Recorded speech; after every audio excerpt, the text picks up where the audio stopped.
Hey, what's up, y'all? Classic Kev back with another episode, guys. I want to start this episode by issuing a sincere apology. I want to apologize because last episode I said that you all have the attention span of a moth. I sincerely apologize for saying that. I want to apologize to any moths I may have offended with saying that. That was a mean stereotype of moths. Nah, look, I'm just kidding, y'all. Sometimes I joke around, but seriously, y'all, if you're watching this, you're smart. If you're involved in crypto right now, if you're investing in crypto, if you're watching videos like this, you're smart. You're ahead of the curve. You're part of like a less than 1% of the world that is utilizing this technology. This technology is going to be bigger than the internet, y'all. Yeah, we had a real big correction last night. You know what I call that? Just another Monday in crypto. What happened? Somebody bought, somebody sold. It's that simple. These markets are new. They're volatile, very manipulated. You need to take advantage of it by buying those dips. Now, I received a lot of texts last night. People, dude, it was panic at the disco, hold the disco. Seriously, people were going crazy. And like I said, y'all, it's like, you know how many times I've had these conversations? I've had these conversations like since Bitcoin was like $20,000, $10,000, right? It goes up, it goes down, it goes up, it goes up. So anyway, let's do a little technical analysis, and I'm going to break down what happened. Oh man, Kevin's doing technical analysis again. He said he didn't do that. All right, I want you to look at this graphic by this guy's Miles J Creative. Really awesome Twitter page. I suggest giving him a follow, right? So on the right is the Bitcoin chart from 2017, and on the left we have the current chart, right? When you're utilizing the stock to flow model, we're looking at the data from 2017 and trying to correlate it from 2021. Now, that doesn't necessarily mean it's going to happen like this. Past performance does not indicate future performance. It doesn't mean it's going to be the same thing. But if all we have is data to go on, then that's what we go on, right? If you were drafting a fantasy football team, right, you're going to look at what the player did last year, right? So if you drafted Alvin Kamara and he had a great year the last year, well, you're going to factor that in into you drafting him this year. So while it's not perfect, it's all we have to go on. So what you have to realize is, do you believe in this underlying technology? Do you have enough knowledge to understand that this technology is going to change the world? That this is the new system, that we are going into a digital age. Things are changing. Y'all, look, at one time you didn't have Facebook. Now you don't know how you live without it. One time you used to have to go on MapQuest and print out a map to get somewhere. Now you have an app on your phone. You don't know how you live without it. You're on your phone probably 50% of the day. You didn't used to do that. You didn't even used to have a cell phone if you're old enough like me. So anyway, let's look at the chart. 2017, we're looking at the high highs. We'll see how these candlesticks go up and down, right? Look at the high lows and low lows. So we're looking at a support level anywhere between $55,000 and $59,000. The max low we see, I don't think it'll go below 59,000. So we look at the higher highs, and it's almost exactly 14% 2017, 13% now. Eerily similar. And so when we look at the stock to flow model, guys, it's predicted the price of Bitcoin to the month. It's been right every time. So I'm going to keep following that data, and I believe in crypto in the long term. So there we go. All right, let's get into some other news. Yeah, I'm getting absolutely murdered yesterday. Down $22,000. Guys, that's just a Monday in crypto. Buy the dips. Buy the red. See, what human psychology does is this. They see Bitcoin hit a new all-time high. Then they want to buy because then they're like, it's real. It's not a scam, right? But then it dips and it's red and it's down 10%. And they don't want to buy because they think it's a scam. So when it goes up, they say, oh, I'll wait till it drops. Then I'll buy. But then it doesn't drop. You have to buy the dips, y'all. And look, that strategy, that's actually one of the best investing strategies. It's called dollar cost averaging. Look it up. Dollar cost averaging is known as one of the best investing strategies. Meaning this. Guys, you're never going to predict the bottom. If you could predict the bottom, you'd be a multi-millionaire. You wouldn't be watching this channel. And you know what? You can't predict the top either. So if you just slowly invest over time, so if you had $10,000 and you just put $1,000 in over 10 months, you're going to catch it somewhere in the middle. You're not going to catch the bottom, but you're not going to catch the top either. So it's always a good strategy to dollar cost average when getting in. And look at us, guys. Smart money. That's what's cool about Bitcoin. It's an open source ledger, meaning that any transaction on a network you can view. Now, you don't know who it is, but you can see a wallet address. So look at this. Bought the dip. Largest Bitcoin whale adds $13 million worth of Bitcoin at 62,000. So the second that thing dropped, somebody came in and bought $13 million worth. Huh? All right. All right. Oh, look at this. China back in the news. A patent filed by China's central bank shows the country hasn't given up on crypto trading. The goal is to not outright ban the activity, but to find a way to control it, one expert says. Communists wanting to control the means of operation. Shocker. Guys, I told you this on this channel. How many times did y'all send me news articles? China bans crypto. China bans crypto. And how many times did I laugh it off and I bought the dip? And now China's back talking about they want to buy crypto. They want to control it. Because they're not stupid. It's the rarest asset on earth. Of course they want to control the operations. They just didn't want the citizens mining it, making a ton of money. Now they use the guise of, oh, it's bad for the environment, it's polluting the environment. That's the cover they use. No. They just didn't want the citizens getting rich. They want it for themselves. Not financial advice. All right. I want to talk about this article in the news. Our old friend Elon. Remember Elon? Search my channel. I've done many videos destroying Elon on cryptocurrency when Elon was against all of this stuff. And now he's with it, apparently. So I want to show you this article in CNN Business. Elon said 2% of Elon Musk's wealth could solve world hunger, says the UN Director of Food Scarcity. So the United Nations is saying that if Elon Musk just donates 2% of his wealth, he could end world hunger. They may be right. But Elon clapped back with this. If basically the UN can describe in this Twitter thread exactly how $6 billion will solve world hunger, I will sell Tesla stock right now and do it. But it has to be open source accounting so the public sees precisely how the money's spent. So it's not that Elon doesn't want to end world hunger. There's just no plan in place. So he's not just going to give the United Nations $6 billion and then how much of it is actually going to go. That's why a lot of people don't like charities, because how much actually goes to what the charity is and doesn't just line people's pockets. Ding, ding, ding, ding, ding. Are y'all getting it yet? With NFTs and crypto, there's an open source ledger so we can document how the money is being spent. We can audit it. The average person, you don't need a CPA forensics firm to find out where the money's going. It's an open source ledger that anybody, and that's going to, and then if you know that there's an open source ledger, then you're definitely not going to skim off the top because all the money's tracked. Hello? Like, you guys, I made a video predicting I think Elon's going to make a huge crypto purchase with the Tesla stock he sold. All right. In other news, I seen this article. This guy, he's some CEO of some bank. All large banks will embrace cryptocurrency in 3 years. Absolutely, y'all. You think they're going to miss out on this? You think they're going to, this is the rarest asset on earth. These assets, look at how much interest you can make on your crypto.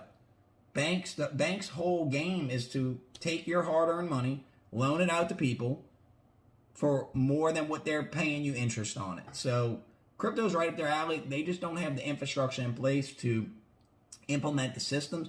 All that's coming, I promise you. All right, look at the CBS News articles. There may be now as many as 100,000 Bitcoin millionaires. I want you to think about that. 100,000 Bitcoin millionaires have become millionaires off of this. And they're telling you it's a scam.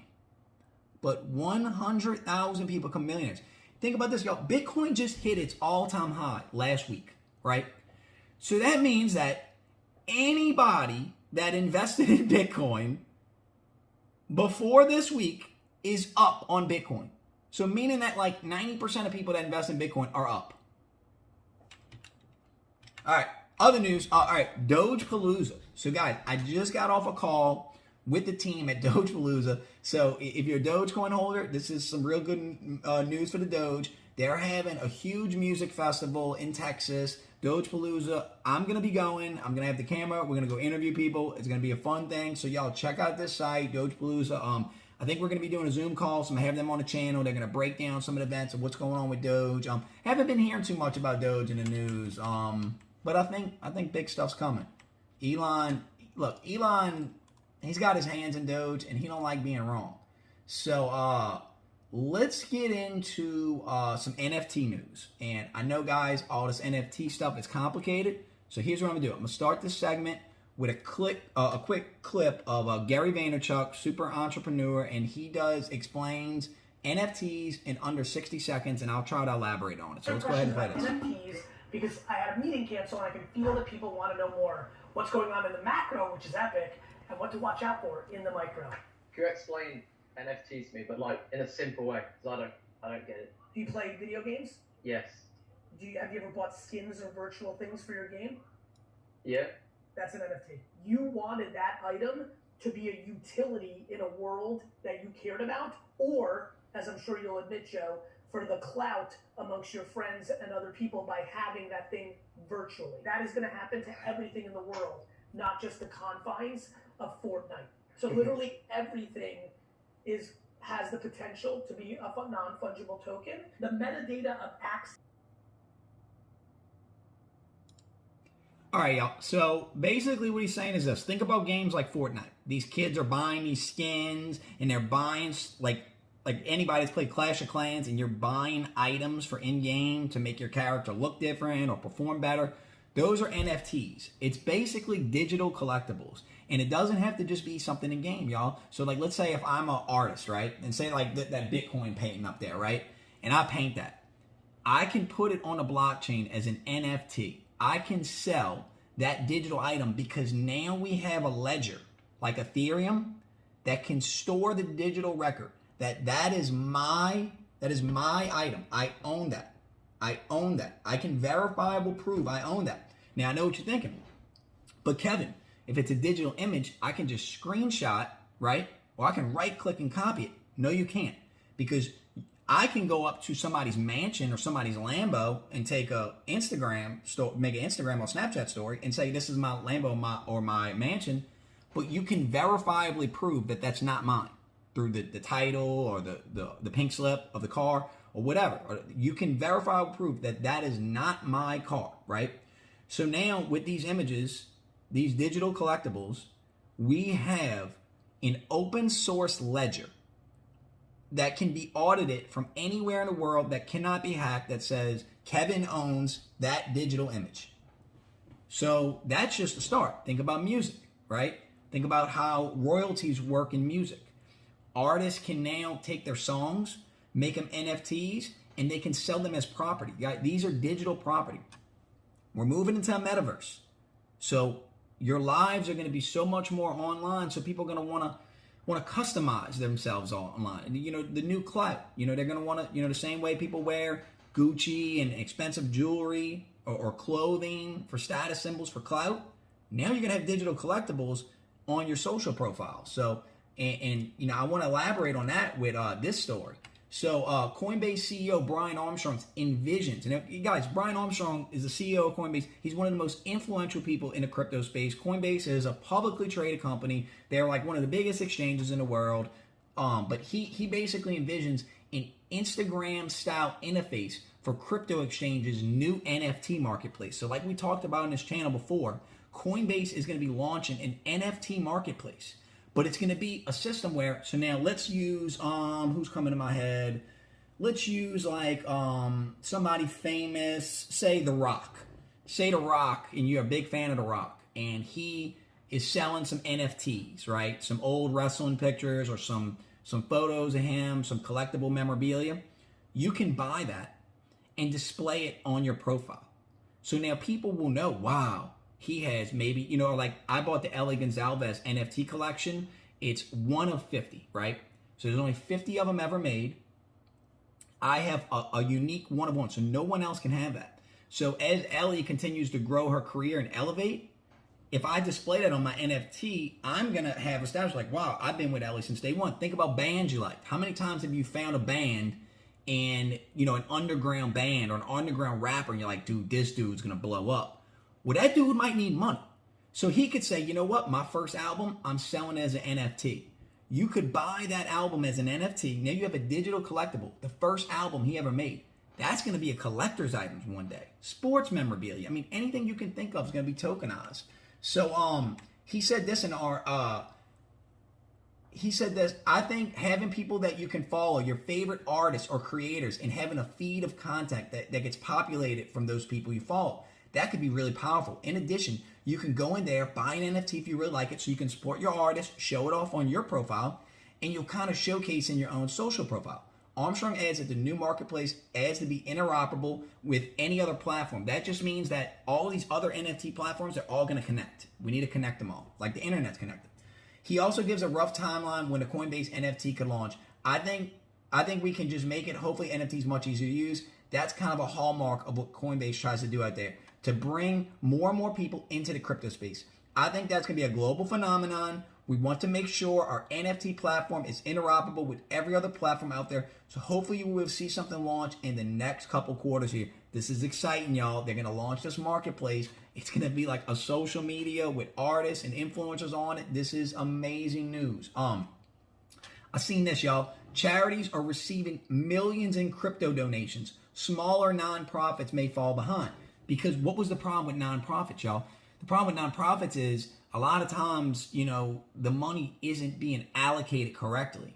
Now with cryptocurrencies, like I'm involved in the NFT project, the Crypto Chameleons I talked in here, where some of the money, a portion of the money that's donated to this project goes to beach cleanup, to reef cleanup, to recycling and saving the environment. So the more people that buy the NFT, the more money goes to the cleanup. The more people that buy the NFT, the higher the price of the NFT, making me money. So now I can then sell the NFT to somebody else, and then royalties will then still go to the organization. So it's a brilliant concept, and it's just basically using computers and coding to take out any human error or any human corruption. This is the most revolutionary technology in the world, y'all. I promise. All right. Okay, look at this. Buying virtual land. I seen this on Reddit today. Buying land today in virtual worlds feels a lot like buying land in Manhattan in 1750. Y'all, we got to get some virtual land, y'all. It's risky, but we got to get some virtual land. All right, we got some AMC news. I'm going to try to cover AMC very little, but Adam Aaron, CEO, tweeted, "Attention Shiba Army, our friends at BitPay decided to support Shiba Inu, specifically because I asked. So AMC can take Shiba Inu for online payments of movie tickets and concessions at AMC. This will go in effect in 60 to 120 days. So big bullish news for AMC, big bullish news for Shiba. And guys, this is just the beginning. I told you, I own a credit card processing company. This is just simply a software update to include this. They're going to start taking every crypto, or every crypto that people like at least. All right. We got some Solana news. Guys, we got, Solana just joins Bitcoin, Ethereum on the Bloomberg terminal. Solana becomes the third cryptocurrency after Bitcoin, Ethereum to be added to the Bloomberg terminal as a standalone price track that was developed. So guys, they're adding this to the terminal so that all of Wall Street can track the price of Solana. This is huge, y'all. It's the third largest cryptocurrency. So guys, I want you to remember something. I put out this video, Cryptocurrency Fantasy Mock Draft, 4 months ago. And I selected Solana 10th overall on this. Here's the clip. With the 10th pick. Number 10 was a controversial one for me, but I decided to go with Solana. There was a bunch of ones I was looking to put in its place, but I put Solana in there for one reason. Solana uses what's called a proof of history concept, which... All right, y'all. So when I made this video like 4 or 5 months ago, let's go see what the price of Solana was. The price of Solana was $23. It is now over $200. So just remember, Classic Kev told you first. So, and in other news, other YouTubers like me, Kevin, no relation, who dyed his hair green for some reason, He predicted 3 weeks ago Solana to 500. It's going higher than that, y'all. So just remember, I told you 4 months ago. He told you 3 weeks ago. Maybe he watches the channel. Who knows? All right. Let's get into some other news. Oh, Metaverse news. Metaverse news. Huge story just broke. Barbados becomes the first sovereign nation with an embassy in the Metaverse. Think about it, y'all. If they can have an embassy in the Metaverse and our diplomats and politicians can just put on, we won't have to fly them out there. We can save money and they can just have these meetings at these embassies virtually. Why not have embassies in the Metaverse? So this is a story we're going to definitely keep tracking because we're still determining what Metaverse we're going to buy land in. Might buy land in all of them. Who knows? But this is huge, huge news. All right, Polygon Matic. I know we talked about that on the channel. One of my largest holdings. If you can get Polygon Matic under $2, not financial advice, it's a steal. It's a steal. Over the past week, Polygon Matic welcomed 10 plus new projects from multiplayer gaming platforms to blockchain bridges. Catch up what's new for Polygon ecosystem, which is now 3,000 strong. Guys, so many games, NFTs are being built on Polygon Matic as we're speaking. So if you can get this for under $2, you guys see where these NFTs are going. They have NFT marketplace. It's an Ethereum layer 2. Ethereum's so busy, so congested that they had to build Polygon in order to help support as a layer 2. So Ethereum's a layer 1 smart contract platform. Polygon is a layer 2. It helps with the scaling. Anyway, y'all, I'm Classic Kev. That was today's episode. Hope you bought that dip. I'm out. Peace.